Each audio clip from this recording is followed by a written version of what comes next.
Another beautiful hand-tied bob by Belle Tress in their Luxe collection. This one is called Spade in Cool Champagne Blonde. It's an unrooted blonde, very light in color. It's a cool champagne color, so it doesn't have a lot of yellows in it. But yet it still has a lot of dimension. The overall weed is just a beautiful creamy platinum.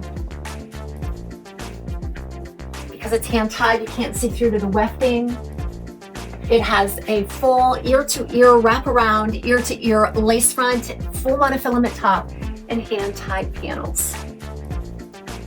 I get a decent fit when I cinch the adjusters in as far as they can go. Again, the lap of luxury, heat-friendly fiber, a soft, buoyant curl. This one has a little more tapering, and it hangs a little closer to the face around that part. You can part it wherever you want.